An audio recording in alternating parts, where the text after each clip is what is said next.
Qué bueno que nos acompaña en una entrega más de Noticiero RNA Edición Internacional. Les saluda Carla Carranza y será un gusto compartir con ustedes un recorrido mundial sobre las noticias más relevantes. Comenzamos con nuestros titulares. Después del embargo a Venezuela anunciado por el presidente Donald Trump, ya surgieron distintas reacciones en el país suramericano. Tras el ataque mortal en un supermercado en El Paso, Texas, en Estados Unidos el tema sobre la prohibición de la venta de armas vuelve a salir a la luz. Estados Unidos calificó de manipulador a China. Tras devaluar su moneda, la acción tuvo impacto en los mercados del mundo. En Hong Kong, la segunda marcha de ropa negra movilizó a miles de abogados que piden a las autoridades una investigación independiente sobre los eventos surgidos en torno al polémico proyecto de ley de extradición. En Afganistán, una estación de policía fue atacada por un terrorista suicida. Al menos 14 personas murieron y 145 resultaron heridas. Iniciamos con el detalle de las informaciones. Después del anuncio del embargo a Venezuela por parte de los Estados Unidos, el presidente interino Juan Guaidó dijo que estas acciones están buscando que el gobierno en disputa de Nicolás Maduro no haga uso de acciones de la nación en Estados Unidos para su propio beneficio. El presidente interino de Venezuela, Juan Guaidó, advirtió que la medida es una respuesta a lo que califica como la soberbia de Nicolás Maduro, a quien acusa de someter al hambre a la población mientras se beneficia de negocios con compañías internacionales que hacen caso omiso de la crisis venezolana. Todo el que hoy pretenda lucrarse de la necesidad, de la miseria o vincularse con una dictadura, sepa entonces que no podrá hacerlo. El economista Giorgio Cunto explica que el embargo limitará los ingresos del gobierno en disputa de Nicolás Maduro y podría provocar que compañías internacionales dejen de hacer negocios con Venezuela por el riesgo de entrar en un entorno que califica como tóxico. Aquellas firmas que realicen negocios con el gobierno venezolano estén muy vulnerables de ya no poder realizar negocios en el mercado estadounidense. Por lo cual, firmas que sirven o que reciben petróleo venezolano u oro venezolano y sirven para que el Estado pueda circunnavegar las sanciones, se encuentran mucho más vulnerables. Pero el gobierno en disputa de Nicolás Maduro acusa a Estados Unidos de aplicar a Venezuela una cuarentena que busca dejar sin recursos a los venezolanos. Ha dado los pasos más peligrosos contra nuestra patria para sentar bases de asfixia absoluta contra Venezuela.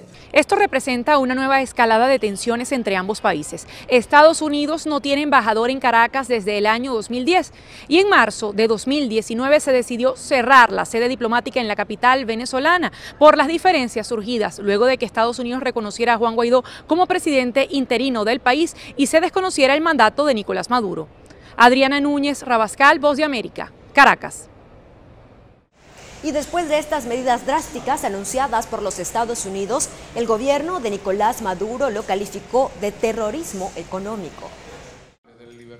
Todas las propiedades del gobierno en disputa de Nicolás Maduro han sido bloqueadas. Esta medida se aplica por primera vez a un país latinoamericano en más de 3 décadas. La orden ejecutiva fue firmada por el presidente Donald Trump. El embargo es dirigido hacia el gobierno en disputa de Maduro. Carlos Vecchio, embajador del gobierno interino de Venezuela en Estados Unidos, apoya la decisión y dice que aún habrá comercio entre ambos países. Estas medidas permiten todas las transacciones que tengan que ver con comida, con medicina, con ayuda humanitaria y que hagan todos los privados. Aunque el gobierno interino de Juan Guaidó aquí en los Estados Unidos aplaude la decisión del gobierno de Donald Trump, el gobierno en disputa de Nicolás Maduro ha puesto fuertes críticas contra esta decisión. El presidente Nicolás Maduro ratifica su llamado a la unidad de todos los venezolanos y venezolanas de bien para enfrentar el terrorismo económico y político en esta nueva fase. Vecchio reaccionó al comunicado específicamente al término de terrorismo económico utilizado por el gobierno de Maduro. El terrorismo está en Venezuela. La presencia del ELN está en Venezuela, auspiciada por Nicolás Maduro. Quien hace soporte o apoya actividad del Hezbollah es Nicolás Maduro. La Casa Blanca indicó en un comunicado que la intención de estas nuevas sanciones es, según ellos, aislar al régimen ilegítimo de Maduro del sistema financiero global. Leonardo Feldman, Voz de América, Washington. Y pasamos a otro tipo de informaciones. Después del ataque mortal ocurrido en un supermercado en El Paso, Texas, queremos que conozca la historia de una madre y su hijo que narran minuto a minuto el terror que vivieron miles de personas. A sus 9 años, Eduardo Mier, este niño mexicano, logró salvarle la vida a su mamá el pasado 3 de agosto cuando se encontraban comprando el regalo de cumpleaños para su papá en el supermercado Walmart, donde este domingo 22 personas fueron asesinadas. Yo vi mi mamá vio cuando tiraron a un señor y lo mataron y le rompieron todo el cráneo. Entonces mi mamá vio y se quedó paralizada y yo le dije, mamá, nos van a matar, vamos a correrle. Y ella se quedó paralizada y yo la jalé de la mano y salimos de la puerta de enfrente. Momentos difíciles de recordar para Ana Vitela, de 37 años, madre de 5, quien nació en Durango, México, y quien solía vivir en Ciudad Juárez antes de recibir asilo en Estados Unidos y mudarse a El Paso, Texas. Él me salvó mi vida porque si no hubiera sido para él, pues yo no sé qué hubiera sido de mí, no hubiera corrido, no sé. Pero él me salvó mi vida. Esta madre mexicana y su hijo fueron afortunados ya que lograron salir ilesos de este supermercado Walmart. Sin embargo, para otros esta no fue la historia. De acuerdo al canciller de México que estuvo aquí en El Paso, este ataque tenía un objetivo específico. Consideramos que es un acto de terrorismo, en este caso efectuado en territorio de los Estados Unidos, pero de terrorismo contra mexicanos. De las 22 víctimas mortales, según Marcelo Ebrard, 8 son mexicanos y hay 6 más quienes se recuperan de sus heridas en los hospitales locales. Sentí tristeza porque dije, matan a personas inocentes sin hacerles nada. Ellos tal vez pensaban que eran mexicanos. Aún así, esta familia no guarda rencor. Dicen que están dispuestos a ayudar y aprovechan para enviar un mensaje tras esta masacre. El racismo no debe de existir porque pues todos somos seres humanos y que debemos de respetarnos unos a otros, no importa la nación que seamos. Celia Mendoza, Voz de América, El Paso, Texas. Y después de acciones tan violentas como esta, contenidas en una sola semana en Estados Unidos, la prohibición del uso de armas vuelve a tomar relevancia en el Congreso de los Estados Unidos. Tras los 2 tiroteos registrados el fin de semana, tanto políticos como organizaciones civiles en Estados Unidos se preguntan cómo prevenir en el futuro ataques masivos y cuál es la razón por la que cada vez es más común este fenómeno en el país. Ante esta incógnita, hay posiciones divididas. Para unos es un problema de salud mental. Debemos reformar nuestras leyes de salud mental para identificar mejor a las personas con trastornos mentales que pueden cometer actos de violencia y asegurarnos de que esas personas no solo reciban tratamiento, sino también, cuando sea necesario, un encierro involuntario. La enfermedad mental y el odio aprietan el gatillo, no el arma.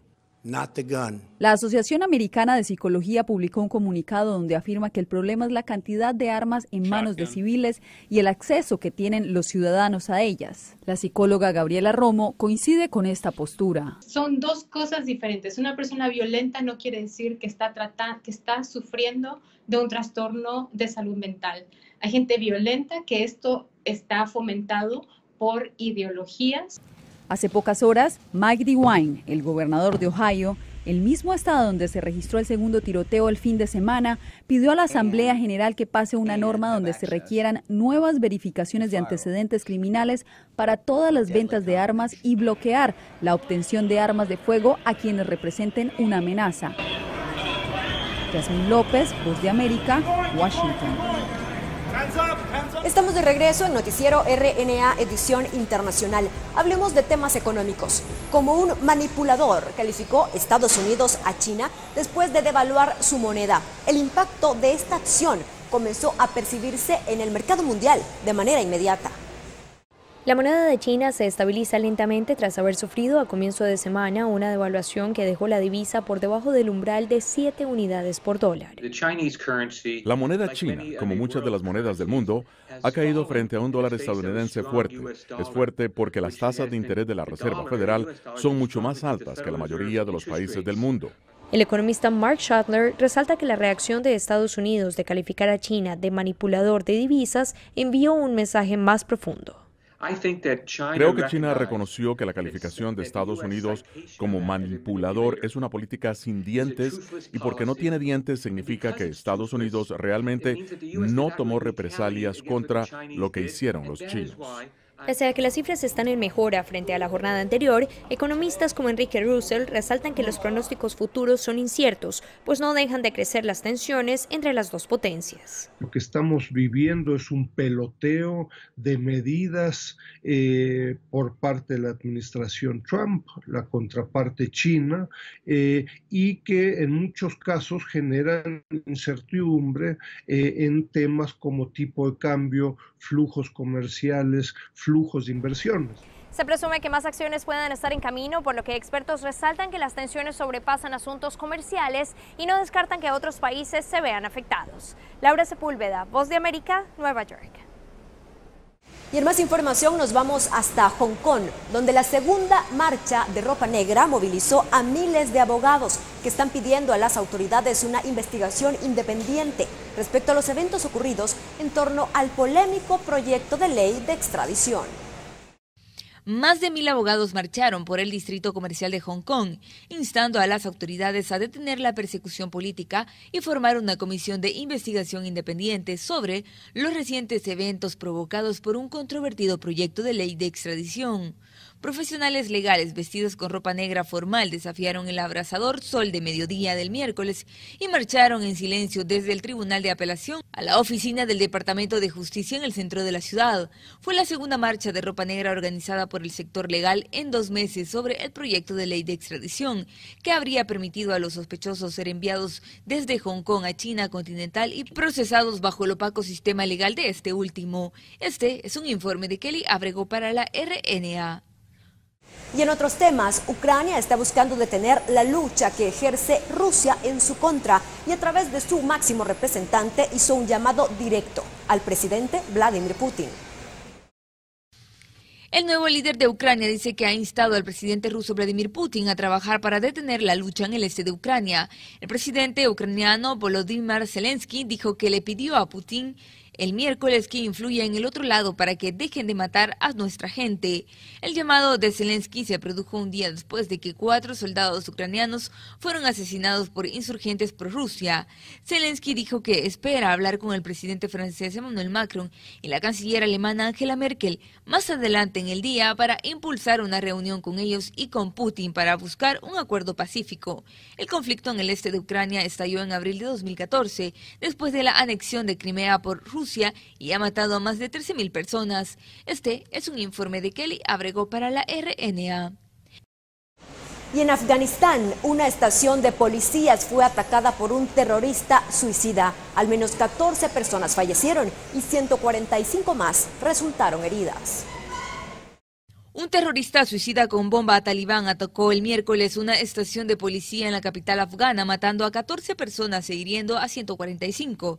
La mayoría de ellos civiles, dijeron funcionarios en uno de los peores ataques en Kabul este año. La devastadora explosión matutina sacudió gran parte de la ciudad, solo un día después de que un enviado de Estados Unidos y los talibanes informaron sobre el progreso en sus conversaciones sobre la negociación del fin de la guerra de casi 18 años en Afganistán. Muchos afganos se preocupan por lo que sucederá una vez que los aproximadamente 20.000 soldados estadounidenses y de la OTAN en el país regresen a casa. El atacante talibán detonó su automóvil lleno de explosivos en un punto de control de seguridad fuera de la sede de la policía en un barrio minoritario chií en el oeste de Kabul, dijo el portavoz de la policía. Este es un informe de Kelly Abrego para la RNA. Gracias por continuar con nosotros, compartimos más temas. Las altas temperaturas debido al calentamiento global tienen una estrecha vinculación con el nivel de estrés que están viviendo las comunidades de obreros inmigrantes, esto según expertos. Permanecer expuesto bajo el sol durante largas jornadas de trabajo es una razón de estrés en las comunidades de trabajadores inmigrantes en Estados Unidos. El desafío de generar horas para alcanzar ingresos satisfactorios pone a prueba la resistencia de muchos. Por ejemplo, la empleomanía que trabaja a la intemperie, como son nuestros agricultores o las personas que trabajan en construcción, que están siendo expuestos a estas altas temperaturas. Yoka Arditi Rocha es directora del Instituto Cleo en Miami. Dice que los trabajadores en la calle deben enfrentarse a una exigencia mayor por la energía que demandan. Mientras más sean activas las labores de la persona, pues se genera más calor interno. Entonces eso combinado con el calor ambiental tiene un doble impacto. Además de las apreciaciones de esta experta, el testimonio de los obreros inmigrantes que laboran bajo extremas medidas de calor revela que existe un elemento adicional de preocupación, además de su compromiso laboral. Así nos contó José Luis Hernández, quien se ha desempeñado como jardinero desde hace 7 años y trabaja 6 días a la semana. Pues sí, no queda de otra, que hay que trabajar porque hay que llevar el alimento a casa y pues hay que aguantar el calor y sí, uno llega bien estresado a la casa y todo, pero pues hay que darle, no queda de otra. José Pernalete, Voz de América, Miami.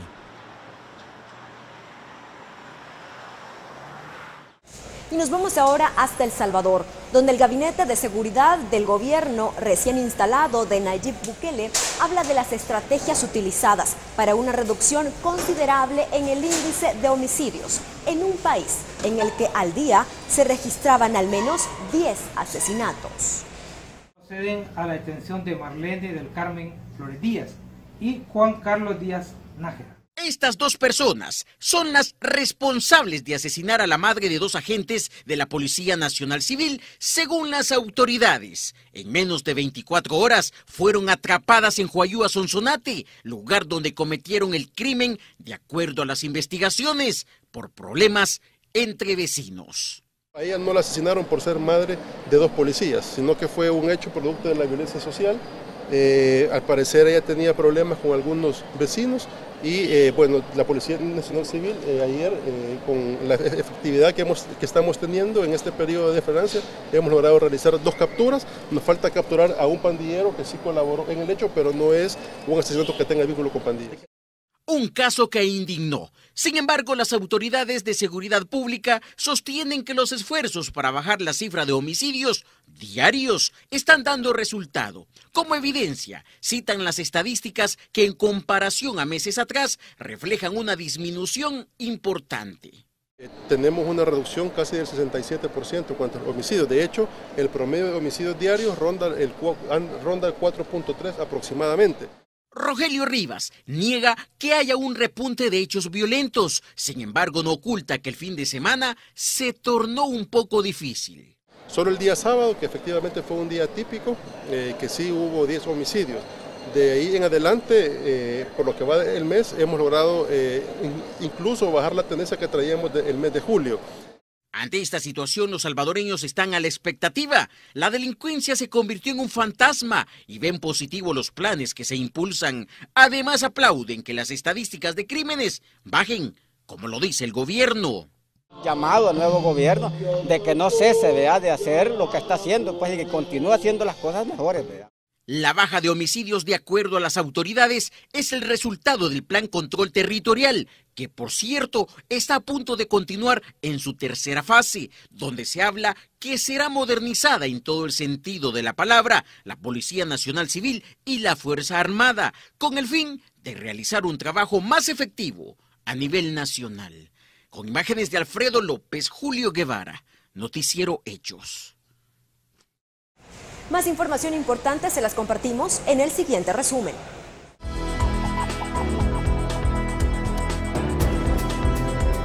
Las tormentas severas provocaron la caída de granizo e inundaciones masivas en partes de Baltimore.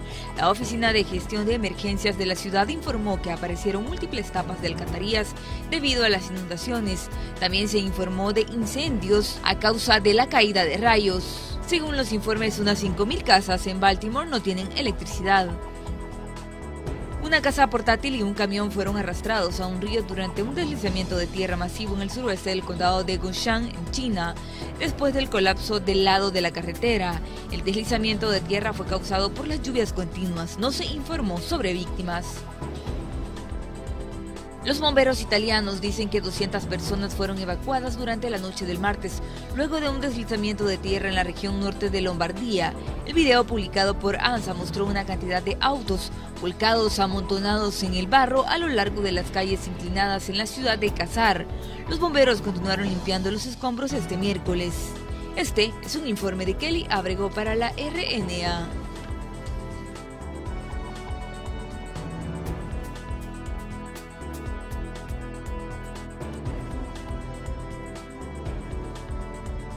Y así llegamos al final de esta entrega de Noticiero RNA Edición Internacional.